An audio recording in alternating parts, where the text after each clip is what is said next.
Jumpa lagi Sobat Bola Merah Putih. Bagaimana kabar kalian? Semoga selalu dalam keadaan sehat. Kali ini kita akan memberikan informasi terbaru di antaranya sebagai berikut ini. Rizky Ridho kian bersinar. Bek muda Garuda tampil solid dan dapat pujian dari Patrick Kluivert. Garuda bisa berjaya di kancah dunia. Erick Thohir, kuncinya kerja keras dan mentalitas baja. Tapi sebelum lanjut ke berita utama, ada baiknya bantu support channel ini dengan cara subscribe agar saya tambah semangat bikin kontennya. Terima kasih. Rizky Ridho kian bersinar. Bek muda Garuda tampil solid dan dapat pujian dari Patrick Kluivert. Timnas Indonesia kembali menunjukkan ketangguhannya dalam laga lanjutan putaran ketiga kualifikasi Piala Dunia 2026 zona Asia. Pada pertandingan melawan Bahrain, Selasa, 25 Maret 2025, Rizky Ridho tampil luar biasa sebagai palang pintu pertahanan Garuda. Bek berusia 23 tahun ini memainkan peran krusial dalam menjaga lini belakang tetap rapat dan memastikan Indonesia meraih kemenangan penting.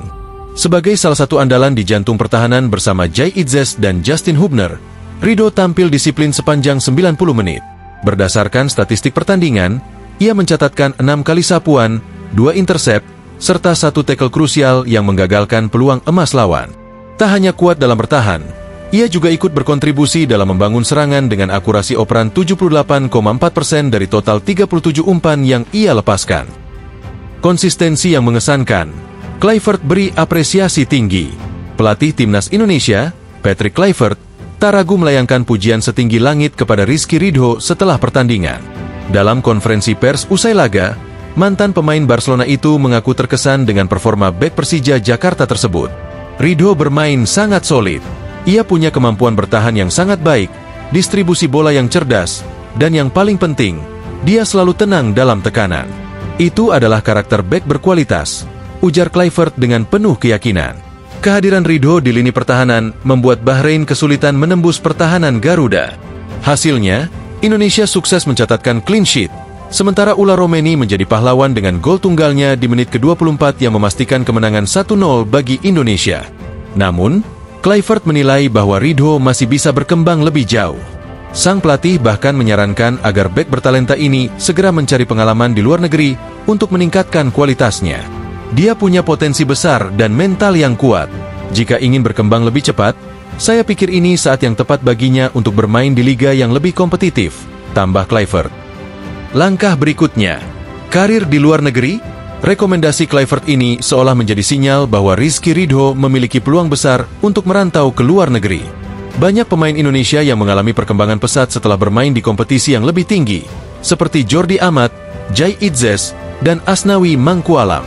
Ridho dinilai punya semua atribut yang dibutuhkan untuk mengikuti jejak mereka. Sejak debutnya di Timnas Indonesia pada 2021, Ridho telah mengoleksi 44 caps dan mencetak 4 gol. Dalam beberapa tahun terakhir, ia menjadi sosok penting di lini belakang Indonesia, baik dalam turnamen regional seperti Piala AFF maupun kompetisi besar seperti kualifikasi Piala Dunia. Kualitasnya sebagai bek yang tenang, mampu membaca permainan, serta tak ragu dalam duel udara membuatnya menjadi aset berharga bagi Garuda. Jika ia memutuskan untuk menerima tantangan bermain di luar negeri, ini bisa menjadi langkah besar bagi karirnya sekaligus membawa dampak positif bagi Timnas Indonesia. Fokus ke kualifikasi Piala Dunia 2026, Ridho siap hadapi tantangan berikutnya.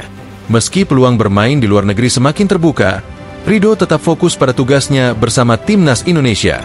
Perjalanan Garuda di kualifikasi Piala Dunia 2026 masih panjang, dan masih ada beberapa pertandingan berat yang harus dihadapi.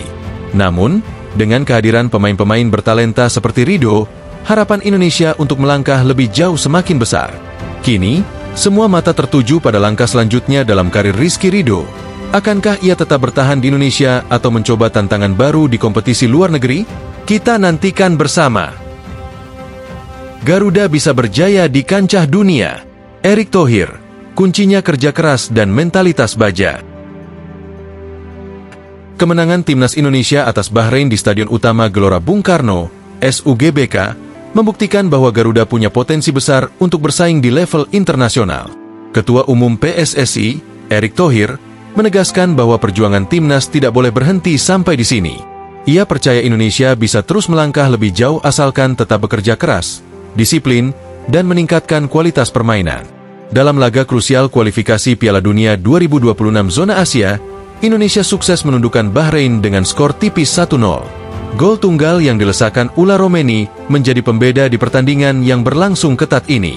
Kemenangan ini bukan hanya soal tambahan 3 poin, tetapi juga bukti bahwa timnas Indonesia punya mentalitas untuk bangkit dan terus berjuang demi mimpi besar berlaga di pentas dunia.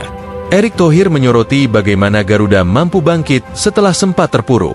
Kekalahan dari Jepang memang menjadi pukulan telak, tetapi justru menjadi pemacu semangat untuk tampil lebih baik. Kemenangan atas Arab Saudi membuktikan bahwa Indonesia tidak bisa diremehkan, dan hasil positif melawan Bahrain semakin mempertegas bahwa Garuda masih punya peluang besar untuk melaju ke babak selanjutnya. Kita bisa lihat sendiri, kalau kita mau bekerja keras, kita bisa bersaing. Kita sempat mengalami kekalahan dari Jepang, tetapi kita bangkit. Kalau saat itu kita menyerah, mungkin harapan kita sudah habis. Tapi sekarang, kita masih di jalur yang tepat, ujar Erick dengan penuh optimisme. Menurutnya, sepak bola bukan hanya soal teknik, tetapi juga soal mentalitas. Ia ingin para pemain memiliki mental baja, tidak mudah putus asa saat kalah, tetapi menjadikan setiap kekalahan sebagai bahan evaluasi untuk terus berkembang. Ia menegaskan bahwa perjuangan timnas Indonesia masih panjang, dan semua pihak harus tetap memberikan dukungan penuh. Lebih dari sekadar kemenangan di lapangan, ada faktor lain yang membuat atmosfer timnas semakin positif. Erick mengungkapkan bahwa Presiden Prabowo Subianto secara khusus datang ke Hotel Fairmont, tempat timnas menginap, untuk memberikan motivasi langsung kepada para pemain sebelum pertandingan. Saya benar-benar terkejut saat Menpora memberitahu saya bahwa Pak Presiden dalam perjalanan ke hotel untuk menemui para pemain. Itu adalah bentuk dukungan luar biasa dari pemerintah kepada sepak bola nasional, ungkapnya. Baginya, kehadiran Presiden di tengah-tengah tim menjadi bukti bahwa timnas Indonesia tidak berjuang sendirian. Dukungan dari pemerintah, federasi, dan masyarakat menjadi bahan bakar utama bagi para pemain untuk tampil habis-habisan di setiap pertandingan. Pak Presiden mengingatkan kita untuk menghadapi tantangan bersama. Jangan sampai kita hanya jadi bangsa yang saling menyalahkan. Kita harus bersatu dan terus maju, lanjut Erick. Tak hanya dari pemerintah, dukungan luar biasa juga datang dari para supporter. Stadion utama Gelora Bung Karno dipenuhi oleh ribuan pendukung yang tanpa lelah menyanyikan lagu-lagu penyemangat selama 90 menit. Suasana stadion yang bergemuruh membuat para pemain semakin bersemangat untuk memberikan yang terbaik. Kalian luar biasa. Stadion penuh, nyanyian tidak berhenti, dukungan yang tak tergantikan. Ini bukti bahwa rakyat Indonesia mencintai timnas mereka. Kemenangan ini juga milik supporter, karena tanpa mereka, timnas Indonesia tidak akan sebesar ini, puji Erick kepada para pendukung Garuda. Kita tunggu kiprah mereka di laga berikutnya. Nah, demikianlah video kita kali ini. Semoga bermanfaat buat kalian semua. Akhir kata saya izin pamit, terima kasih.